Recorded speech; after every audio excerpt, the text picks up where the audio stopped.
ফরিদপুরে নেশার টাকা না পেয়ে মাকে কুপিয়ে হত্যা করেছে রাহিম নামের এক যুবক। আমরা এখন রয়েছি ঠিক তার বাড়িতে। আপনাদের যদি দৃশ্যগুলো দেখানোর চেষ্টা করি তাহলে এটি ফরিদপুর বাইতুল নামান এলাকায়, ঠিক যে বাইতুল নামান যে বাজার রয়েছে, বাজার পার হয়ে 6 মিলের পাশে এখানে কিন্তু রাহিম নামের এক ছেলে তার মাকে কুপিয়ে হত্যা করেছে।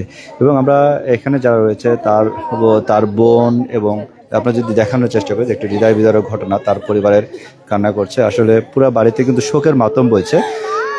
তার বড় বোন কাকুলি আমাদেরকে যেমনটি বলছেন যে গত কয়েকদিন আগেও কিন্তু তার যে ভাই রাহিম, তিনি গামছা পেঁচিয়েছিলেন গলায়। কি কারণ হচ্ছে যে তিনি গলায় গামছা দিয়েছেন নেশা টাকা না পাওয়ার কারণে। এবং গত 6 থেকে 7 বছর আগে কিন্তু তার যে মা রয়েছেন, তার 2 মা, সৎ মা এবং তার নিজের মা, তো সৎ মাকে কিন্তু তিনি 6-7 বছর আগে এই ঠিক একইভাবে কুপিয়ে কিন্তু কোদালের আছাড় দিয়ে বিভিন্ন নকশা দিয়ে কিন্তু কুপিয়ে কিন্তু হত্যা করেছিলেন।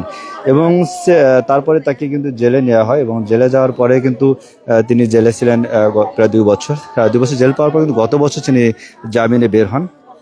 এবং জামিনে বের হওয়ার পরে কিন্তু আজকে তিনি সেম এই পুনরাবৃত্তি হতে যাচ্ছেন, অর্থাৎ হচ্ছে তার যে নিজের যে মা রয়েছে সেই মাকেও তিনি কিন্তু কুপিয়ে এবং পিটিয়ে হত্যা করেছেন। এ বিষয়ে আমরা কথা বলেছি এখানকার যারা রয়েছেন তাদের সাথে। তারা বলছেন যে এখানে যে হৃদয় বিদারক ঘটনাটি ঘটেছে এটি কিন্তু সম্পূর্ণ নেশাগ্রস্তের কারণে। এবং আমরা আরও একটি বিষয় লক্ষ্য করেছি, সে রাহিম যেই রুমে থাকে, তারা কিন্তু 4 ভাই বোনের মধ্যে তিনি 3য় নাম্বার। এবং তিনি কিন্তু এই 3য় নাম্বার, তিনি 3য়। এবং তিনি যে রুমটায় থাকে, যদি আপনাদের একটু দেখানোর চেষ্টা করি, ওই যে রুমটা দেখা যাচ্ছে একটা ঘর, ঠিক ওই ঘরটিতে কিন্তু তিনি থাকেন। এবং এই ঘরে তার যে একটা পাশে টেবিল আছে, সেখানে কিন্তু নেশার যে দ্রব্যগুলো সেটিও আমরা দেখতে পেয়েছি। এবং এখানে কিন্তু সব থেকে বিষয় যেটা তারা বলছেন যে এই নেশাগ্রস্ত হওয়ার কারণে কিন্তু তার সৎমা এবং তার মাকে হত্যা করেছে, পরপর 2টি হত্যা করেছে। তাকে কিন্তু একবার হত্যা করার পর ছেড়ে দেওয়া হয়েছে। যদি না ছেড়ে দিয়ে যদি জেল থেকে যদি না ছাড়া পেতো তাহলে কিন্তু আজকে এই ধরনের হত্যাকাণ্ডটি ঘটতো না। এবং এলাকাবাসী বলছেন যে এই হত্যাকাণ্ডটির যেন পুনরাবৃত্তিতে আরও যেন কোনো মানুষের প্রাণ না যায়, সেই ক্ষেত্রে কিন্তু তাকে যেন তার জন্য সঠিক বিচার হয় বা ফাঁসির দাবি করছেন, যেন ফাঁসি হয়, যাতে এই ধরনের কার্যক্রম না হয়।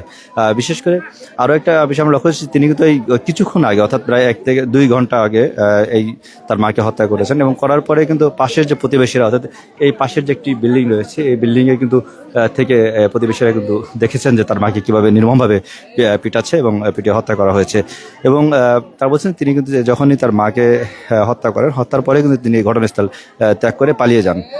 প্রশাসনের সাথে কথা বলেছে, তারা যেমনটি বলছেন যে তাকে এই দ্রুত অ্যারেস্ট করার চেষ্টা চলছে, এবং তারপরে যে ধরনের আইনি প্রক্রিয়া করা যাবে সেটি করছে। আর একটু বিষয় আপনাকে যে দেখানোর, এটা ফেসবুকে বা নেটে দেখানো ঠিক না, যে কারণে তার মাকে যে পুলিশের যে প্রশাসনিক যে কার্যক্রম সেটি কিন্তু এই ডান পাশে তারা করছেন। আসলে ঘটনাটি খুবই একটি হৃদয় বিদারণের ঘটনা, যে মা তার সন্তানকে 10 মাস 10 দিন গর্ভে রেখে ছোট থেকে বড় করে মানুষ করেছেন, আজকে সেই মাকে কিন্তু শুধুমাত্র নেশার জন্য, কয়েকটি নেশার টাকার জন্য কিন্তু আজকে এইভাবে নির্মমভাবে কিন্তু হত্যা করা হয়েছে। আপনি দেখছিলেন যে স্বজনদের কিন্তু খুব আহাজারি, যে আসলে যেগুলো তার যে বোনারা রয়েছে তারা আসছেন, তাদের কিন্তু আহাজারিগুলো আসলে শোবার মতো নয়। খুব হৃদয় বিদারক ঘটনা। এবং পুরো এলাকায় কিন্তু বিষয়টি চাঞ্চল্যের বিষয় তৈরি হয়েছে, যে একটি মাকে কিভাবে হত্যা করে। আসলে নেশার গড়ে কিন্তু মানুষ এটা করছে বা করতে পারে। তো আসলে এই ধরনের যেন পুনরাবৃত্তি না হয়, বা এই ঘটনাগুলো যেন না হয়, বা এই যে ছেলে রাহিম তিনি যে কাজটি করেছে তার জন্য সঠিক বিচারটি হয়।